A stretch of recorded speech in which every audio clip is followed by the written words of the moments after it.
Today we've been rejoined by the Collingwood Footy Club coach, Craig McRae. Craig, thanks for coming back on the show. Yes, mate. It's good to come on. I know we spoke early in the year. We had no idea what the future was going to hold. In some ways, we don't know what the future's going to hold again.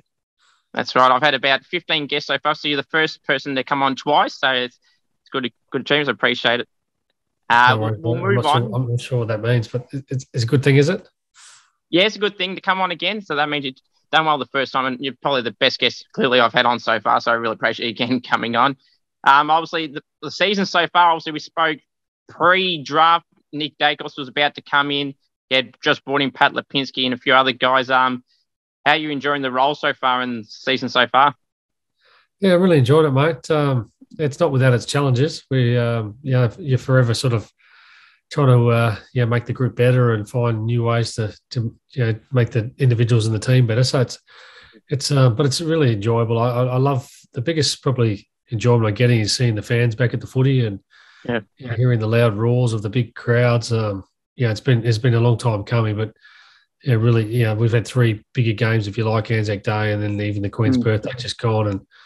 And it's something special when the crowd's back cheering like they are. Yeah, obviously you've had some pretty good wins this year so far. Well, in particular, the round one victory over St Kilda started your season off on a great note. Then the most recent ones is Freo and Melbourne. You must be pretty pleased to beat three sides that are currently featuring in the 8 and only really percentage out and a good chance to play final so far.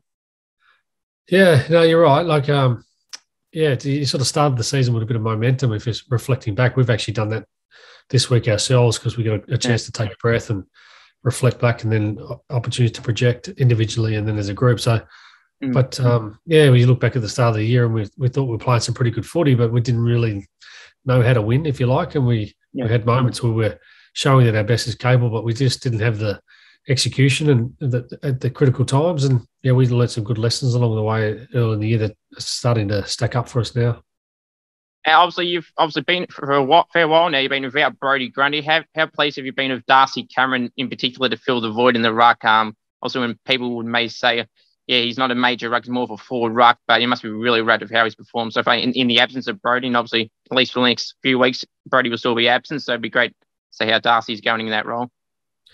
Yeah. We get, with every time there's an illness or injury, there's opportunities for others, and we'll be looking forward to getting Brodie back when he's available in 4 to 6 weeks or whatever that looks like. But in the short term, or what's happening now, Darcy's really taken the opportunity with both hands, and he's been an important player for us. I love that he's not only competing well in the ruck, but he's taking marks behind the play and forward of the play, and then also he's applying some really good pressure with his tackling stuff. So he's playing some great footy right now. Yeah, obviously, Mason Cox obviously been well documented as we spoke last time that he hadn't quite got the contract, but it was looking like it was going to happen. It happened. They've been in and out of this side this year at the start. Obviously, Aiden Begg had a few chances, and then Mason's come back in. And against Max Scorn, probably the best ruckman in the comp, along with Brodie, who's done fantastic and proved on Queen's birthday that he's still got good games left in him. Yeah, really happy for Mason's. Last fortnight and a little bit longer, he started to look like he's got his mojo back and playing with a bit of confidence and jumping the ball at the highest point. And he's been working hard at his game. We had conversations, only about 6-8 weeks ago now, and about what his future looks like, what he needs to do to get back in the team, and whether opportunities present for him. So right now he's playing what we will hope he could do is at a really high level. Now, obviously, as we spoke last week as well, Pat Lipinski was obviously one of the major talking points. You must be rapt with how he's not only first to bring him in, as we spoke last time, and now to see his form from round one onwards has been awesome. And he'd be clearly up there, and you've been having one of the best recruits from the trade point of view for this year so far. Yeah.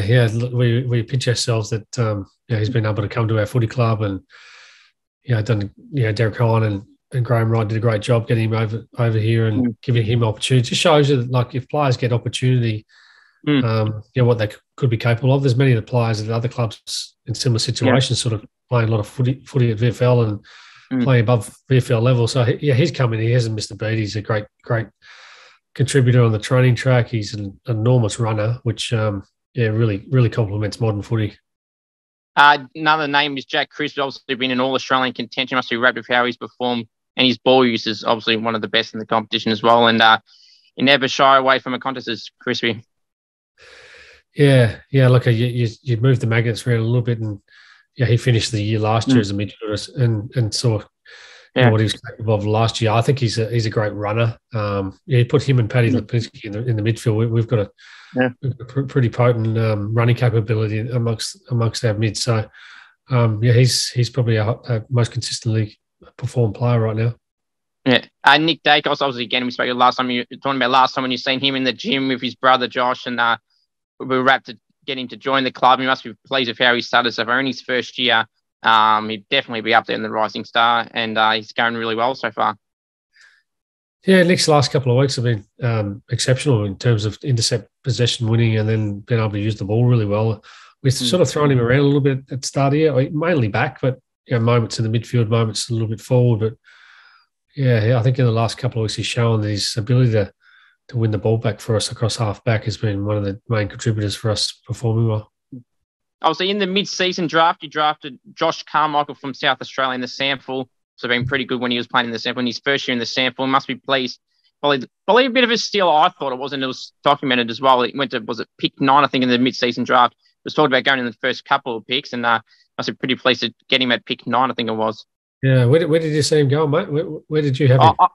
I had him probably in the top 3. So personally, my experience, I like getting mature age players from the state leagues and mid forwards, players that are a bit more versatility. Yeah, I loved the pick of Josh Carmichael. I thought he was the best pick in general, and definitely the steal anyway.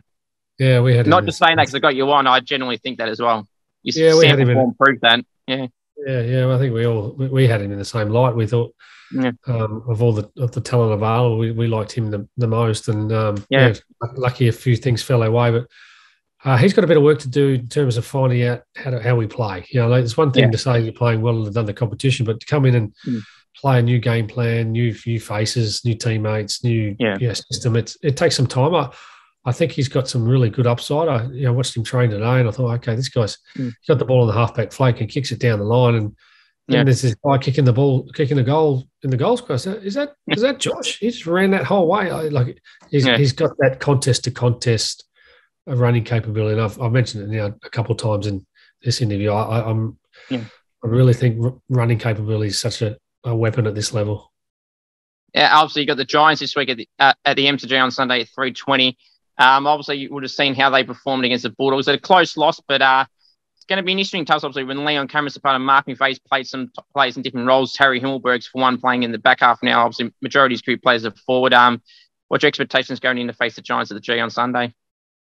Yeah, look, they're going to, if you watch the game on the weekend, there's going to be really high-scoring, aggressive ball movement, which is, something that you have to be defending well, particularly around the corridor and other parts of the game. And there's no easy games, mate. There isn't. There's not much between. Look at the ladder positions. If that's a guide of how close the competition is, there's not much between first and 12th, really. Maybe even a bit further. So, no, we need to continue to do what we're doing well. High pressure in the opposition, and there's no such thing as an easy game. We need to restart our season again after a bit of a break, which will be a big challenge for us. But we're looking forward to that. Also mentioned the Giants game against the Bulldogs. That was the highest scoring individual or combined score for the season so far. Obviously, a big contributor for the Giants was Toby Green kicking 7. Obviously, going to have a big task, but you've got a few options as opposed to play on Toby. Would it be fair to say one of Maynard, Quainer, or Howard line up on him, or you've got a few other moves up your sleeve? It's probably a bit early to tell that, mate. We'll touch on the opposition tomorrow and go a bit deeper. I watched the game in entirety, so I didn't have to watch the game to know how dangerous Toby Green is. He's a sensational player for them and such an igniter of all their offense. So, we'll work closely on that. There's no doubt we're going to have a key matchup, maybe even a couple. Now, obviously, expectations for the rest of the season are fair to say that you would, at this stage, be at least competing for finals. Is that what you expect to the end of the season, to be at least in that finals mix and even in the 8? What do you think, mate? You're a good judge of things. What do you think is going to happen? Well, actually, I'm a Saints fan, so it's obviously really tight at the moment, obviously, with our loss. But I think you can make the 8. Got a good draw coming up. Obviously, you said no games easy these days. But no, the form you're going, you can beat St Kilda, Fremantle and Melbourne. Well, who's to say you can't make the 8? And I think you probably will end up getting in there, to be honest.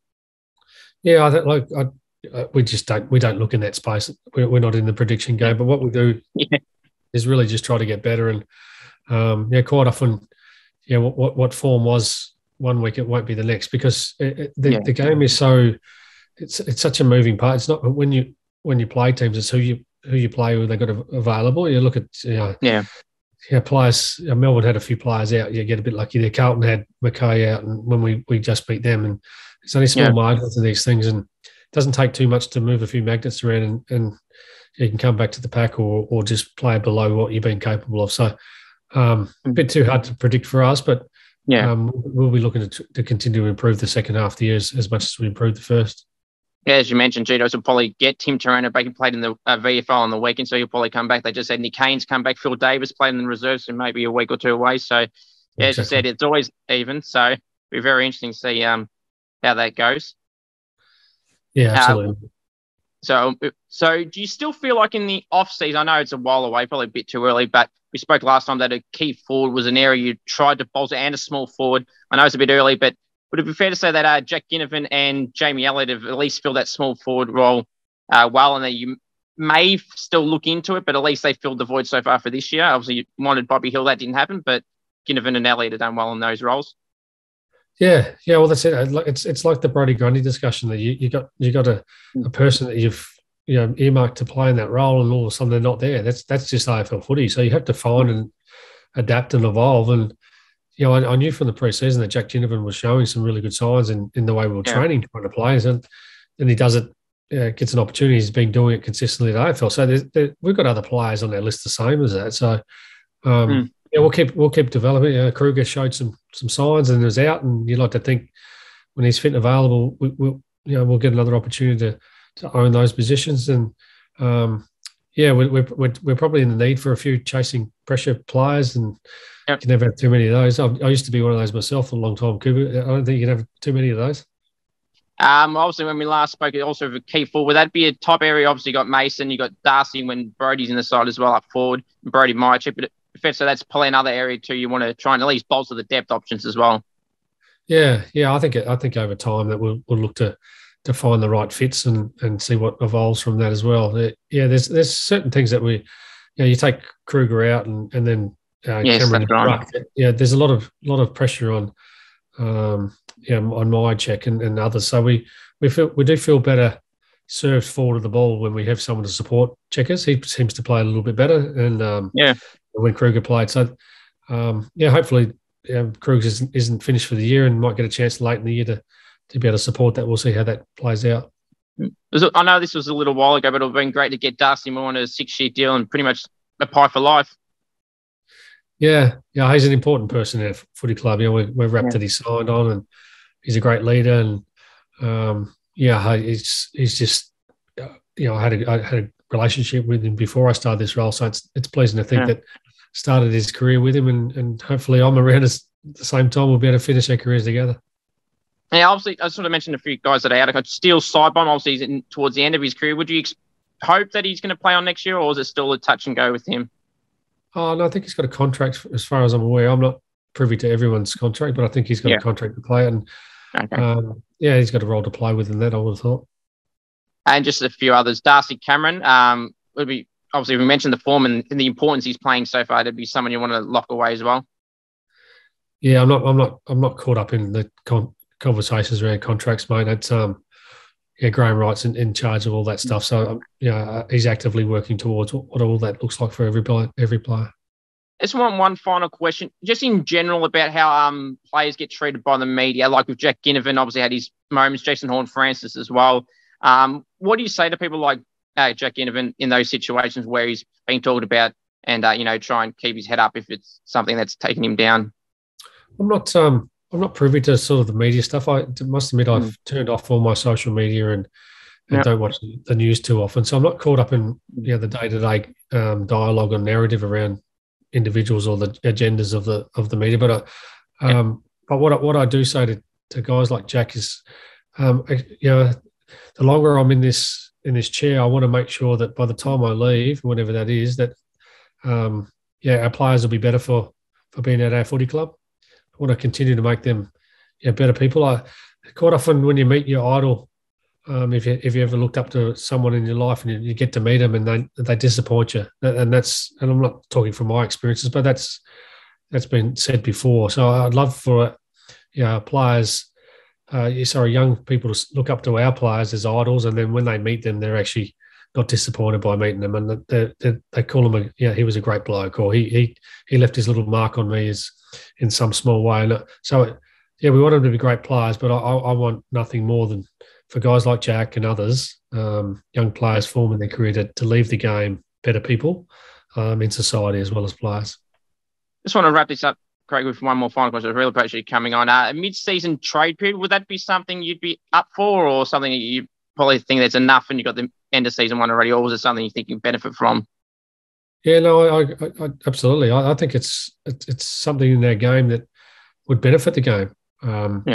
You get to the middle part of the year, and the trade for players or draft picks, and to be able to better your list because you've got injury or you've got a player on your list that's desirable for another club.